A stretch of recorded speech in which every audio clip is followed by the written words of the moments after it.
Let's get started with Zuckerberg. Last night on the market close, this news absolutely shocked me. As soon as one of you guys said in the chat that it was happening, I didn't believe it. I was like, I can't believe that is actually a thing. But apparently, it is a thing. So Meta decided that Dana freaking White was joining their board of directors.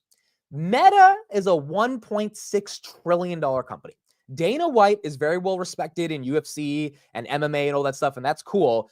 But MMA and UFC is different from a tech company. I mean, MMA is just one of the billions of pieces of content that could be distributed on Meta's Facebook, Instagram, etc. Like, we know that Zuckerberg obviously has a lot of power given he controls those platforms. So why is he bringing Dana White to his board of directors that is going to have a massive impact on the trajectory of not only Meta stock, but Meta content policies, content moderation, Meta content collaborations, all this stuff?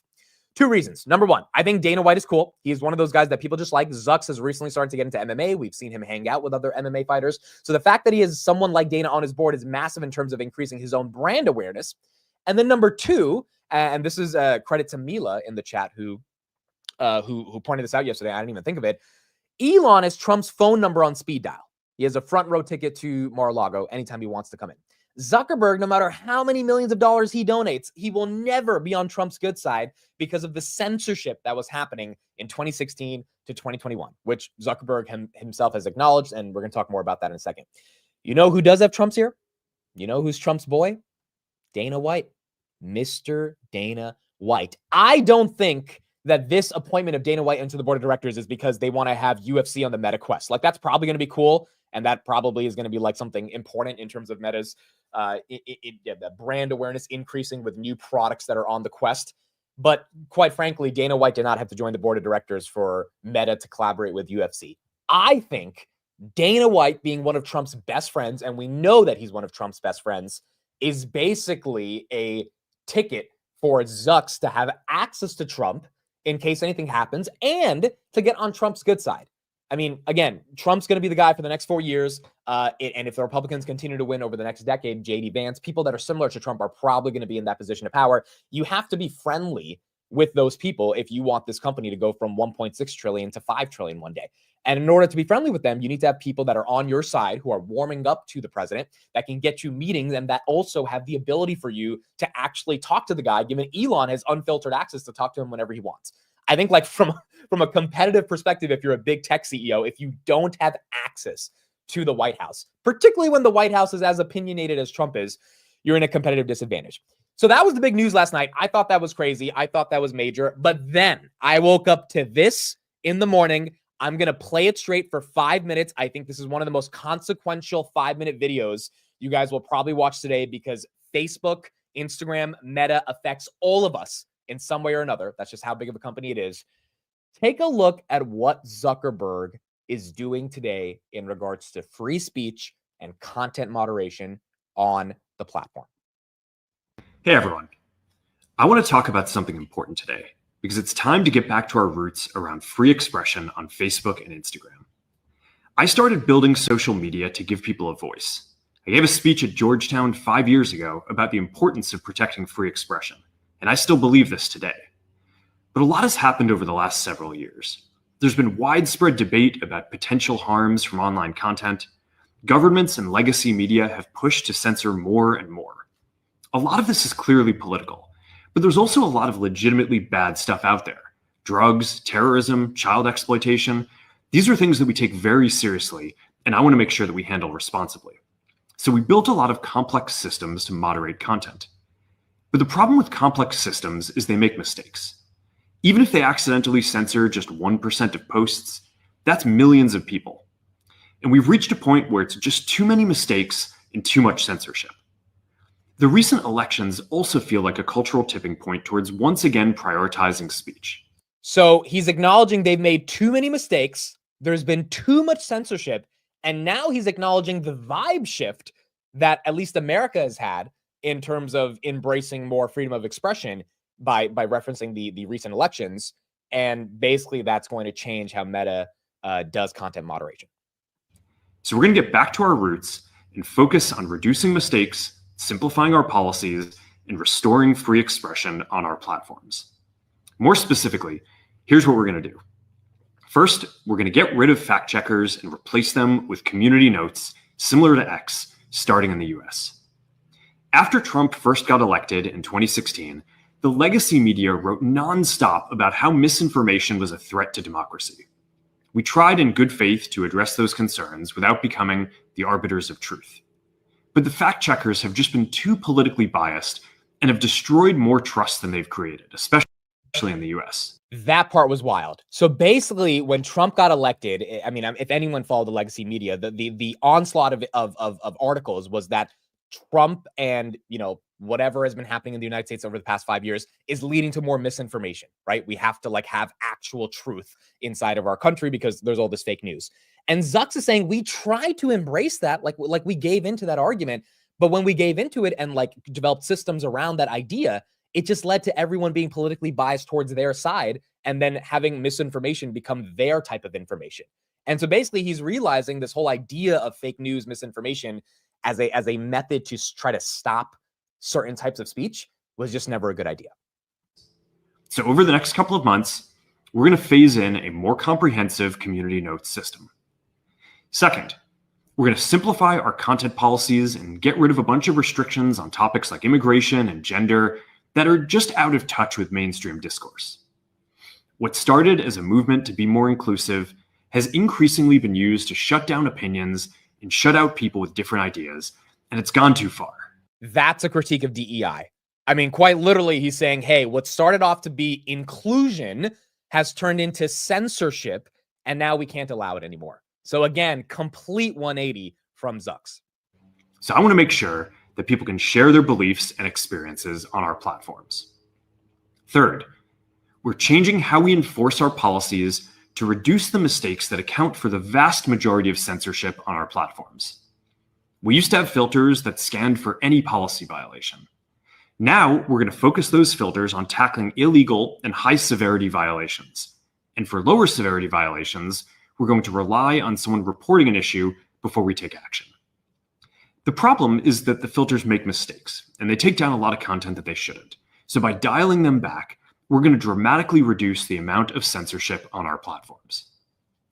We're also going to tune our content filters to require much higher confidence before taking down content. The reality is that this is a trade-off. It means we're going to catch less bad stuff, but we'll also reduce the number of innocent people's posts and accounts that we accidentally take down. Fourth, we're bringing back civic content.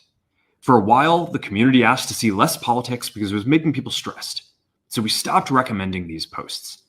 But it feels like we're in a new era now, and we're starting to get feedback that people want to see this content again. So we're going to start phasing this back into Facebook, Instagram, and Threads while working to keep the communities friendly and positive.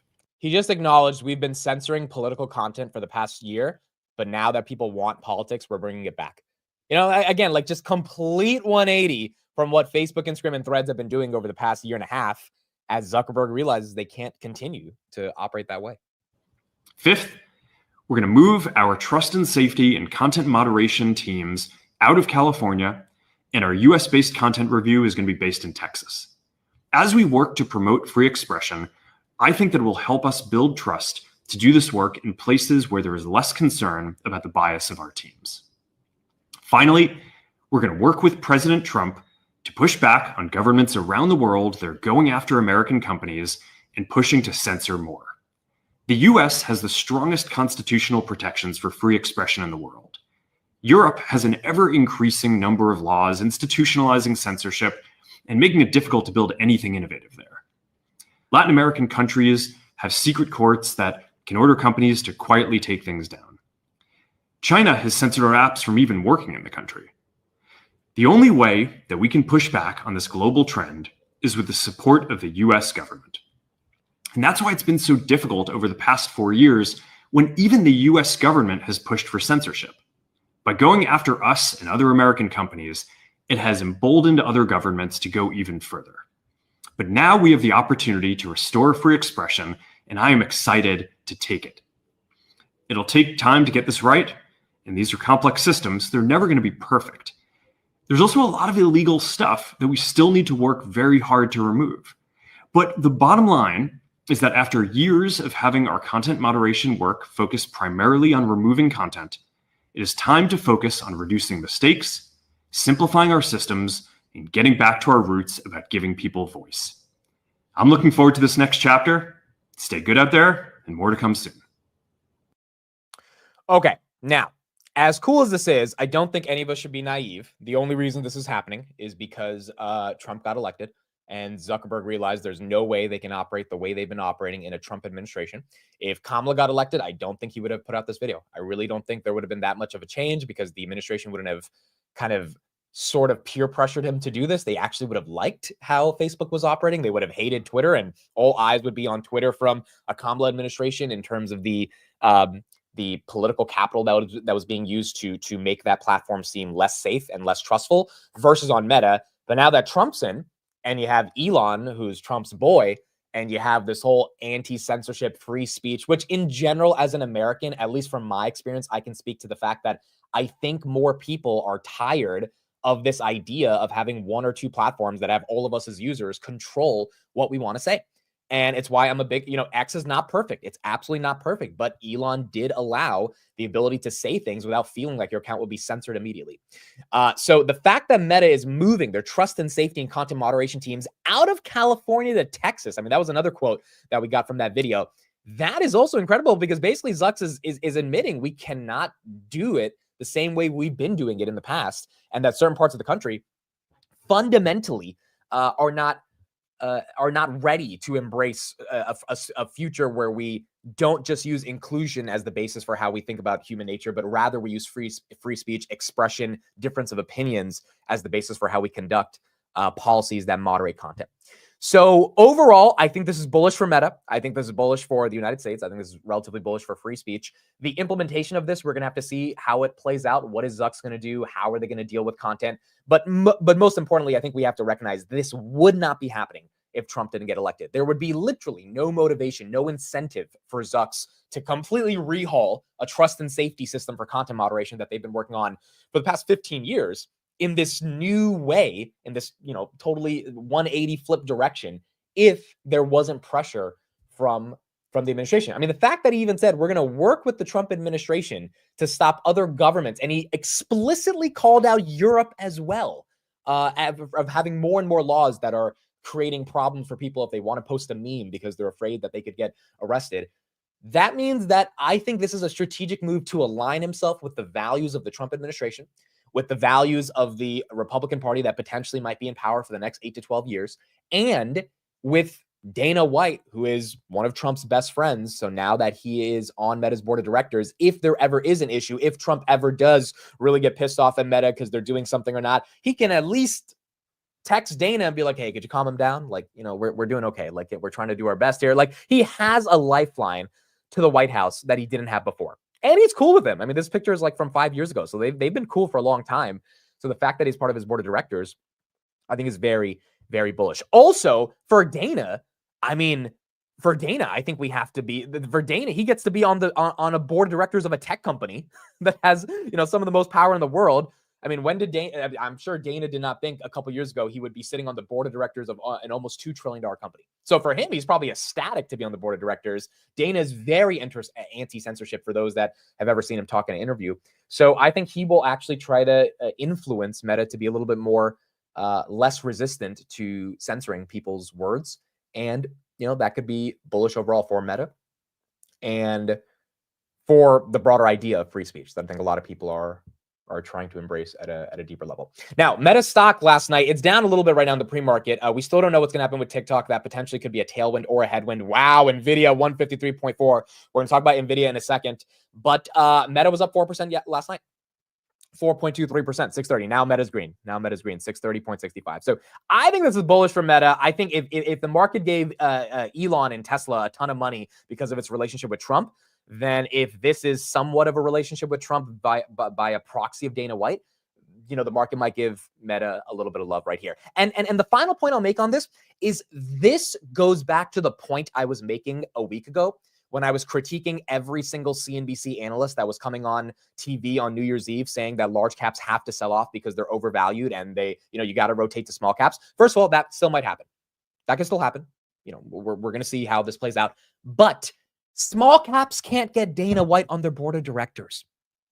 Right? Like small caps can't have the level of influence and power that a company like Meta has. So I think 2025 is going to be a simple debate. It's either do the rich get richer, do the winners keep winning, aka the Mag 7, keep being the Mag 7, which means they compound, in the words of Dan Ives, at 20 to 25%, or do people actually sell off Meta to buy some random small cap that they think is going to grow earnings better than Meta simply because they think Meta is overextended? Right now, my opinion is that the latter does not happen. I don't think people sell off Meta to get into small caps or worse, to buy the 10-year. I think they just keep piling into Meta.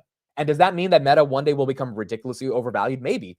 But it also means Meta could consolidate at certain levels, or Meta could just put up the earnings growth to justify an expansion to $750, $800. So again, it's going to come down to the debate on, do the rich get richer, do winners win, or do people actually rotate out of small caps and leave Meta? If you're long Meta, congrats. I'm not long Meta. I wish I was long Meta. I was long at like $200. I sold it for Palantir at $12, so not a horrible trade. But I've been always trying to get back into Meta. Never found the opportunity. The best opportunity probably was when it dipped to $3.95 after their Q4 earnings in April, or Q1 earnings in April, when they spent too much CapEx and the street got upset. But I had no money. Everything was in Hood and Palantir. So I don't know. Maybe one day there'll be an attractive entry on Meta. But if you're in it, congratulations. And it looks like Zuck is doubling down, and he is not going to let his empire fall apart, even with Trump as president. He's just going to find a way to keep compounding as hard as he can.